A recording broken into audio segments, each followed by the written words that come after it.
可能很多人提到中元节，第一反应就是和祭祀有关的节日。但要是真说清楚它的来龙去脉，具体有哪些讲究，不少人可能就说不上来了。今天咱们就好好聊聊中元节，从它的起源讲到现在的变化，把这些和大家息息相关的传统事儿说透。首先得弄明白中元节到底是怎么来的。其实它不是凭空出现的，而是融合了3种不同的文化源头。最早能追溯到上古时期的秋长祭。古人觉得秋天是收获的季节，新粮刚下来，得先供奉给祖先和天地，感谢他们的庇佑，也让逝去的亲人尝尝新收获的粮食。这是一种很朴素的感恩心理。后来到了东汉，道教文化里有3元节的说法，正月15是上元节，7月15是中元节，10月15是下元节，分别对应天地水3官。中元节这天，地官会赦免阴间的鬼魂，让他们有机会回到阳间和家人团聚，所以道教徒会在这天举行仪式，为鬼魂超度，也为家人祈福。再往后，佛教传入中国，带来了盂兰盆节的习俗。传说佛陀的弟子目连为了救度过世的母亲，在7月15这天用100味饮食供养10方僧众，以此功德让母亲脱离苦难。这3种文化慢慢融合，就形成了现在我们说的中元节，既有对祖先的祭祀，也有对众生的慈悲，还有对生命的敬畏。接下来聊聊中元节的传统习俗，这些做法在很多地方都能看到，只是细节上可能略有不同。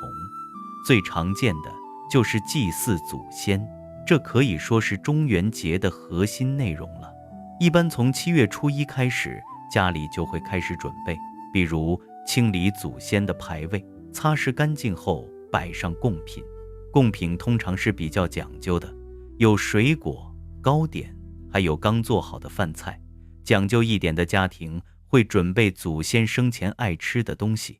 比如有的老人喜欢吃饺子，家人就会特意包上一盘。到了7月15当天，会把贡品整齐地摆放在供桌上，点上蜡烛和香，全家人按照辈分依次祭拜，嘴里还会轻声说些祝福的话，比如请祖先回家吃饭，保佑家里人平平安安。这种仪式看起来简单，但其实藏着对祖先的怀念，也是家族情感的一种传承。除了在家祭祀，还有烧纸钱的习俗。过去人们会提前准备好黄纸，有的会把黄纸叠成元宝的形状，有的会在纸上印上铜钱的图案，寓意给祖先送钱，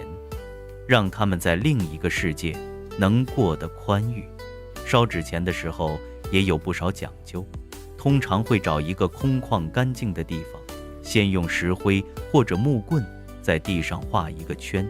圈的开口要朝着家乡的方向。人们说这样祖先才能准确收到纸钱，不会被其他鬼魂拿走。烧的时候要慢慢烧，不能用棍子乱翻，避免把纸灰搅散。同时还会一边烧一边念叨，告诉祖先钱已经送过去了，让他们不用惦记家里。不过现在因为环保和安全的原因，很多地方都不允许露天烧纸钱了，这个习俗也在慢慢发生变化。还有一个习俗可能大家不太熟悉，就是放河灯。在一些靠近河流湖泊的地方，人们会在中元节这天制作河灯。河灯的材料很简单，有的用彩纸折成小船的形状，有的用木板做底座，上面放上蜡烛或者灯芯。到了晚上，大家会把河灯放到水里，看着它们顺着水流飘向远方。人们相信河灯的光亮能照亮鬼魂回家的路，也能寄托对逝去亲人的思念，同时还希望通过放河灯的方式为家人祈求平安顺遂。现在有些地方还会举办放河灯的活动，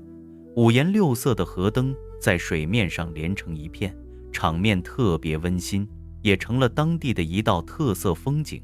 随着时代的发展，中元节的过法也在慢慢改变，很多传统习俗被赋予了新的形式，但核心的情感始终没有变。比如现在流行的线上祭扫，很多人会在专门的线上平台为祖先建立纪念馆，通过上传照片、文字的方式记录祖先的生平故事，还可以在线上献花、点烛、留言，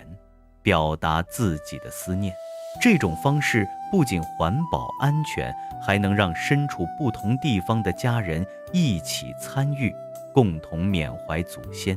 还有一些家庭会选择在中元节这天带着孩子去参观历史博物馆、名人故居，或者给孩子讲家族的历史故事，让年轻一代了解自己的根，传承家族的优良传统。可能有人会问，现在生活节奏这么快，还有必要过中元节吗？其实答案很简单，中元节不仅仅是一个传统节日，更承载着中华民族慎终追远的情感。通过祭祀祖先，我们能记住自己从哪里来，懂得感恩先辈的付出。通过参与节日活动，我们能感受到家庭的温暖，增强家族的凝聚力。而且中元节传递的敬畏生命、珍惜当下的理念，对我们现在的生活也很有意义。它提醒我们要好好对待身边的人，珍惜眼前的生活，不要等失去了才后悔。总的来说，中元节不是一个让人觉得害怕的节日，而是一个充满温情和敬意的日子。无论是传统的祭祀、烧纸钱、放河灯，还是现代的线上祭扫、讲述家族故事，这些方式的核心都是对祖先的怀念和对生活的热爱。希望大家能真正了解中元节的意义，把这份美好的情感和传统传承下去，让这个节日一直保持它的温度和价值。如果你喜欢今天的内容，除了点赞、关注和分享，也可以请我喝杯咖啡哦。你的支持是我最大的动力。感谢大家的观看，我们下期再见。